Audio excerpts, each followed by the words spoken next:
Hi hello welcome to Shravana health tips. ఈరోజు ప్రముఖ gynaecologist doctor Srinivas సార్తో మనం ఉన్నాము. జెంట్స్ ఇప్పుడు ఫ్యామిలీ ప్లానింగ్ చేయించుకోవాలంటే అది ఎలాంటి సర్జరీ చేయించుకోవచ్చు? హలో, నమస్తే ప్రేక్షకులందరికీ నమస్కారాలు. ఈరోజు నా అచీవ్మెంట్స్లో మళ్ళీ నా ఎక్స్పీరియన్స్ని షేర్ చేయడానికి అవకాశం కలిగించినందుకు సంతోషంగా ఉన్నది. సో నా గురించి చెప్పాలి రెండు ముక్కల్లో అంటే, నేను గైనకాలజిస్ట్ని, ఒక ఫ్యామిలీ ప్లానింగ్ ఆఫీసర్గా దాదాపు 30 ఏళ్ల నుంచి నేను పనిచేస్తున్నాను.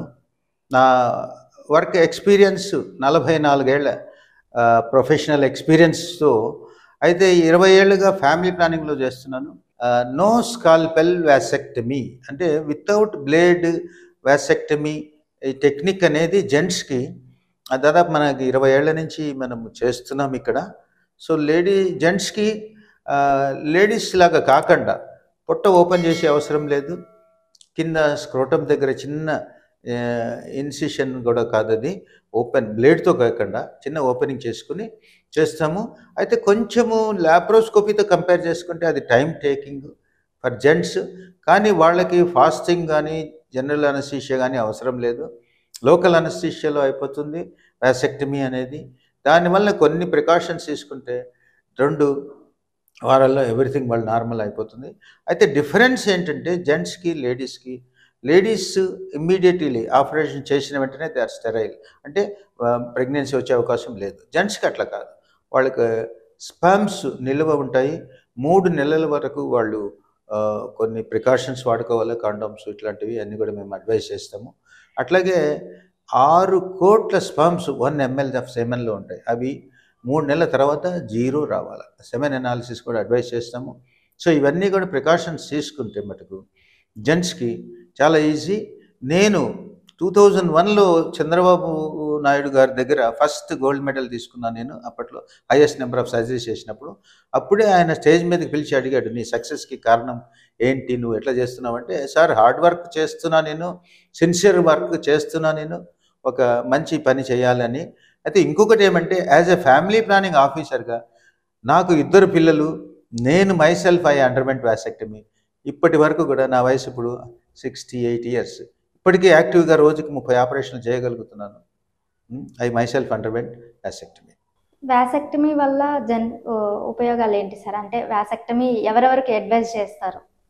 మా వ్యాసెక్టమీ చేయాలి అనుకుంటే ఒకటి మెయిన్ ఇంపార్టెంట్ థింగ్, హైడ్రోసీల్ ఇవన్నీ ఎక్స్క్లూడ్ చేయాలి. హైడ్రోసీల్ ఉండకూడదు.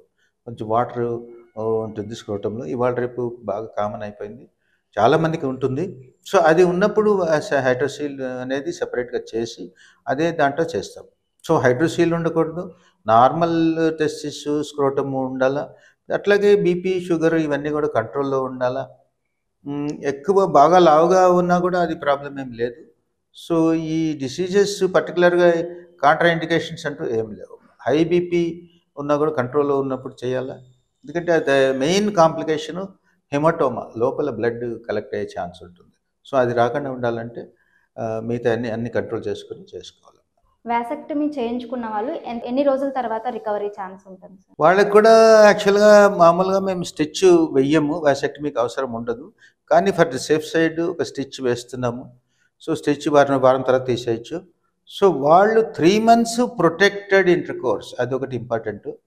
But they can participate in all everything. సెక్స్లో పార్టిసిపేషన్ 2 weeksలో చేసుకోవచ్చు. అట్లనే సైక్లింగ్ అది కూడా ఒక 2 weeks అవాయిడ్ చేయాలా. ఎక్కువ స్ట్రెయిన్, వెయిట్ లిఫ్టింగ్ ఇవన్నీ కూడా ఒక 2 weeks చేసుకోవాలా. వాడు 2 weeks తర్వాత నార్మల్ అయిపోతారు. బట్ ప్రొటెక్టెడ్ ఇంటర్ కోర్స్ మటుకు 3 months, అది చాలా ఇంపార్టెంట్. తర్వాత మిగతా రెస్ట్రిక్షన్స్ అంటూ ఏం లేవు. ఎవ్రీథింగ్ అసలు ఒక పేషెంట్ మేము వచ్చి ఆయన ఆపరేషన్ చేసుకుని కార్ డ్రైవ్ చేసుకుని వెళ్ళిపోయినాడు. అట్లాగా అంత ఈజీగా ఉంటుంది పేషెంట్స్కి. ఫ్యామిలీ ప్లానింగ్లో లేడీస్కి ఫెయిల్యూర్ ఛాన్సెస్ 100లో ఒక 10% ఉండొచ్చు అని అనుకున్నాం కదా. సేమ్ ఇప్పుడు జెంట్స్లో వ్యాసెక్టమీలో కూడా ఫెయిల్యూర్ ఛాన్సెస్ ఉంటాయా? ఇది యాక్చువల్గా మీరు అన్నట్టు 10% కాదు, ఇట్ ఈస్ 0.04%. అంటే 1000లో 4 మందికి ఫెయిల్ అయ్యే ఛాన్స్ ఓపెన్ ట్యూబెక్టమీస్ ఉన్నది. అట్లాగే లాప్రోస్కోపీ కూడా same, depends upon the surgeons. Experience ఇవన్నీ. అయితే జెంట్స్కి కూడా సేమ్ థింగ్ వర్తిస్తుంది. ఇక్కడ కూడా నార్మల్ ఉండాలా వాళ్ళ అనాటమీ అంతా. అట్లాగే సర్జన్స్ స్కిల్ కూడా ఇంపార్టెంట్. ఫెయిల్యూర్ ఛాన్సెస్ జెంట్స్కి కూడా ఆల్మోస్ట్ అంతే ఉందమ్మా. కరెక్ట్గా చేయగలిగితే సక్సెస్ రేటు బాగానే ఉన్నది. ఎందుకంటే మనకి ముందే తెలిసిపోతుంది. 3 నెలల తర్వాత మనము సెమెన్ అనాలిసిస్ చేస్తాము. దాంట్లో కౌంటు 6 కోట్లు ఉండే కౌంటు 0 ఉండాలి. కానీ తర్వాత కూడా రీకనలైజేషన్ అయ్యే ఛాన్సు, మళ్ళీ అతుక్కునే ఛాన్సెస్ చాలా రేరుగా ఉంటుంది. సో అది కూడా equivalent to tubectomy cinema. Sir ఇప్పుడు రీకానలైజేషన్ అన్నారు కదా, సో ఈ రీకానలైజేషన్ అనేది ఎంతవరకు సక్సెస్ రేట్ అనేది ఉంటుంది సార్? అంటే నార్మల్ ఓపెన్గా చేయించుకున్న వాళ్ళకి ఛాన్సెస్ ఎక్కువ ఉంటాయా, ల్యాబ్లో చేయించుకున్న వాళ్ళకి ఛాన్సెస్ ఎక్కువ ఉంటాయా? Yes, this is also good question అమ్మా. ఇవాళ రేపు ఏమవుతుందంటే ఒక్క బాబుకే చేయించుకున్న వాళ్ళు కొన్ని రోజుల తర్వాత, కొన్ని నెలల సంవత్సరాల తర్వాత మాకు మళ్ళీ పిల్లలు కావాలా, రీకనలైజేషన్ అంటారు. అట్లాగే 2-3 పిల్లలు ఉన్న వాళ్ళు కూడా బై ఫేట్ అప్పుడు మా బేబీకి ఏమైనా అయితే మళ్ళీ మాకు పిల్లలు కావాలి అనుకుని రీకనలైజేషన్ 2 జాయింట్ చేయటం అనమాట. సో దానివలన ఇప్పుడు ఓపెన్లో కూడా చేస్తాము, అట్లాగే ల్యాప్రోస్కోపీలో కూడా చేస్తున్నారు. ఓపెన్లో కూడా బట్ రెండింటికి కూడా సక్సెస్ రేటు 100% లేదమ్మా. 50% సక్సెస్ రేట్ ఉన్నది. మళ్ళీ again depends upon the skill.